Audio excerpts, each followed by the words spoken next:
Les étudiants aussi souffrent de la crise sanitaire et les initiatives se multiplient pour les aider. Après les hypermarchés, les associations, c'est au tour des Clermontois de leur tendre la main. Un groupe Facebook propose aux habitants d'inviter les étudiants chez eux le temps d'un repas solidaire. Léa Breuil, Pascal Franco.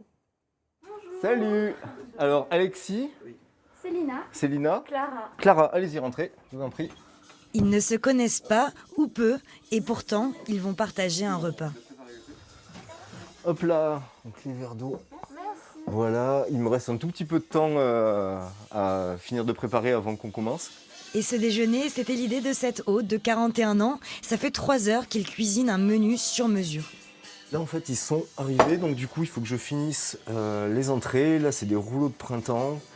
Il y en a une partie qui vont être végétariens car il y a 2 végétariennes aujourd'hui. L'histoire c'est quand même de leur faire plaisir, donc de faire quelque chose qu'ils aiment. Et comme Alexis, Célina et Clara, pour préciser ses préférences, il suffisait de répondre à l'invitation de Frédéric sur Facebook. C'est Célina qui, hier, m'a envoyé un message pour me dire oui, il y a quelqu'un qui propose des repas gratuits pour les étudiants, etc.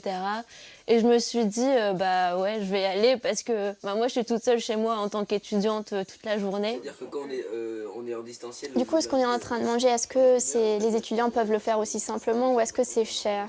Célina non plus n'a pas hésité à venir. À seulement 18 ans, elle s'assume financièrement. Elle a du mal à joindre les deux bouts. C'est des choses maintenant que je pourrais pas forcément m'acheter, notamment s'il y avait du poisson dedans ou de l'avocat. Voilà, l'avocat, c'est pas donné. Je me retrouve avec entre 15 et 20 euros par mois. Je m'achète juste les bases. Et j'ai de la chance de savoir cuisiner parce que sinon je pourrais pas survivre. Et après des mois de solitude, ils avouent que leur plus gros besoin c'était d'échanger, comme Alexis qui vient d'arriver à Clermont-Ferrand. Être tout seul sur son lit, pendant une semaine c'est marrant, mais au bout d'un moment, t'as envie de sortir, t'as envie de discuter avec des gens, t'as envie de rigoler, quoi. Ce que tu peux pas faire tout seul. Tu peux t'amuser tout seul, mais tu vas pas te taper une grosse barre de rire tout seul. Après le festin, petite balade digestive, Fred veut prouver que chacun à son échelle peut aider ces jeunes fragilisés. Moi j'ai pas de travail, donc du coup j'ai beaucoup de temps mais j'ai pas d'argent, donc du coup je sacrifie un peu de moi, de mon budget un peu pour les autres. Et sinon il y a des gens qui ont un peu plus d'argent et qui n'ont pas de temps, donc dans ce cas-là le week-end, vite fait, rapidement, une portion de plus sur son repas, c'est rien quoi. Et ça change la vie en fait.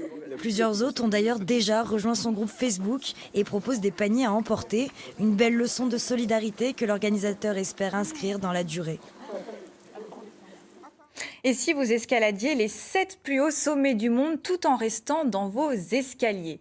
C'est le défi que s'est lancé un non-voyant de 62 ans qui, pour faire de l'exercice sportif et rythmer son quotidien, continue de grimper tout en tenant un journal de bord destiné à son entourage. Christian Lamorel, Valérie Mathieu.